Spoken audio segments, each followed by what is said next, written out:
So welcome back to another FIFA 21 video. Today we're talking about title update number 4. This one is recently announced by EA. It does promise a lot of fixes to gameplay, career mode, Volta, Pro Clubs, Ultimate Team. It also brings in some new kits, but we'll talk about that soon. Pretty much I'm going to read today's patch notes so you don't have to. It's a big update, which means today's video is just going to go over the most important changes and updates. If you find this video helpful, make sure you leave a like for me. And if you're new to the channel and you want to know all the latest FIFA 21 news, make sure you subscribe right now. So let's start off with the first sentence. It says the latest title update for FIFA 21 is now available on PC and includes the changes below. So with the consoles, sometimes it's a week, sometimes it's 2 weeks like the last one. So we'll see what happens. I don't have a date for the consoles at the moment, but right now it's on the PC. PC always gets them first. So in terms of gameplay, they've made the following changes. They've adjusted referee logic in potential yellow card scenarios with the intent of reducing the likelihood of a yellow card being given. So if you've seen too many soft yellow cards, it might be fixed now. The ball roll to scoop turn combination now requires a 5-star skill move rating to perform. Added the Royal Wave celebration to the pool of celebrations that can occur when requesting a random celebration. They've also addressed the following issues. Sometimes the referee would end the game during inappropriate situations during stoppage time. I think I've seen things where people score a goal and the referee blows for full time and it cancels out that goal. So yeah, they've fixed that logic. Sometimes players could briefly float in the air following a physically contested header, a pass or a shot. I've seen that as well, where the players go up like 20 meters into the sky, like they've got those Call of Duty Advanced Warfare exoskeletons. Following specific dribbling sequences, the CPU AI would stop approaching the ball carrier on some difficulty levels. The instant hard tackle would sometimes result in the player lunging further forward than intended due to an animation inconsistency. In some instances, the competitor mode CPU AI would frequently toggle between two tactics when losing a match by 2 or more goals. In some out-of-game scenes, player heads would shift erratically. When an outfield player collided with a goalkeeper, the outfield player's animations could become visually corrupted before recovering. Following a shot that connected with the goal frame, the frame could shake erratically. In rare instances, a goal was counted as an own goal instead of being attributed to the correct player. And finally, following a foul from a tackle in the box, the foul and penalty kick was sometimes not awarded. So that is not the full gameplay fixes, but those are like the most important things here. So let's move on to some FIFA Ultimate Team. They've made the following changes here. Added new animations to the transfer market tab of the squad screen for when an item you have bid on is either outbid by another player or if you have won the item. When using the radial menu on the transfer market tab of the squad screen, a new icon has been added to denote the current bid status of the selected player item. When selecting a goal song or club nickname item on the transfer market, the audio can now be previewed from the bidding options screen. Updated some co-op messaging windows to be more specific. Club badges did not display on kits during matches in some foot modes. You might have seen that or experienced that one. When using the compare price function, some of the on-screen text was incorrectly colored, making it difficult to read. Updated the overlay color when adjusting a bid in order to make the numbers more legible. In some cases, Anthem previews did not play in My Stadium customization. The first goal scored in the match was not available to view in the post-match highlights. Some badge items displayed a placeholder image. When searching home and away kits in My Stadium, the filters are now available for use. Addressed the potential stability issue that could occur in squad battles when the ball went out of play. When switching between confetti and fireworks items in My Stadium, some visual corruption could occur in the middle of the stadium. Some My Stadium customization changes were not saving correctly if the player viewed the screen multiple times during the same session, and scoring multiple own goals was not resulting in the match being a forfeit. So let's talk about Volta Football next. I'm not going to go into too much detail, I don't think people care, but they've made the following changes to the mode. Updated the UI in Volta Squads to allow players to see the following. Active events, division and rank from the Volta Squads hub, rewards that are available in the active event, placement matches information until the player has completed the 5 matches. Added stars to the one-time rewards for obtaining a new division in Volta Squads. There will be a claim rewards flow for players that have already earned their one-time reward for a division. Reduced the impact of excessive flare actions such as skill moves on match rating calculation. Increased impact of goals scored on match rating calculation. Now they've also addressed the following issues. You can pause it here if you want, but I'm going to skip this part. Next up is career mode, and there's a lot of things here for career mode, so let's take a look.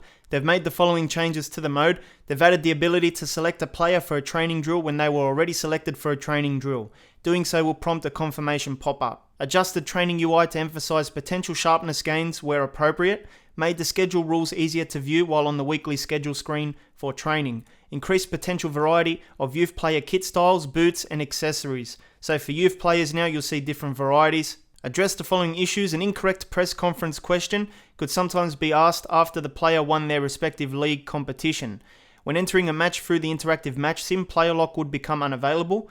In a rare situation involving a small squad, the player-controlled team could be filled with goalkeepers when simulating for an extended period of time. After creating a new career mode save and immediately setting up a scouting network, the finances screen would not display correctly when entered. Centre forwards were taking an unintentionally long amount of time to be retrained as strikers. Some centre forwards may still take a long time, though less than it did prior to the above change, to train as a striker due to their attributes. Address some instances of news items not displaying correctly. Youth scouts were sometimes finding similar numbers of highly rated and high potential players, regardless of the country they were scouting.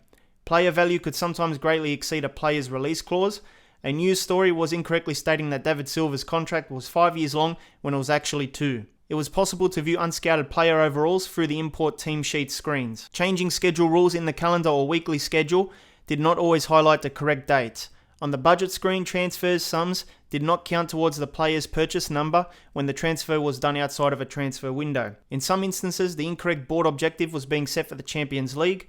When editing a player's gloves, the changes would not always save and apply. Players with a high overall were sometimes retired earlier than intended.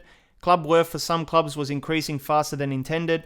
Acquiring a player through a player swap transfer was not tracking against the appropriate board objectives. So let's move on to some pro clubs. They've made the following change. Increase the window of time a celebration can be requested in. An incorrect overall could display for centre forward virtual pros in some circumstances, depending on the virtual pro's height and weight. Address the rare instance in which a player could unintentionally gain control of a teammate's virtual pro. Team badges would display placeholder images in stadiums.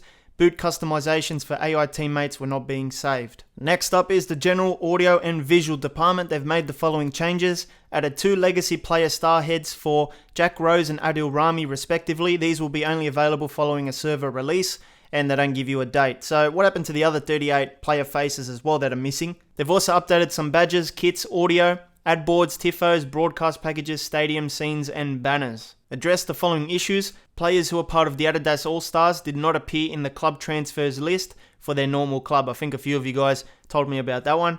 Address the specific camera obstruction on the Signal Iduna Park Stadium. Fireworks did not display in some stadiums during the Europa League final. Even the fireworks don't want to work in FIFA 21. A broken animation would occur following a penalty kick being awarded for a handball in the box.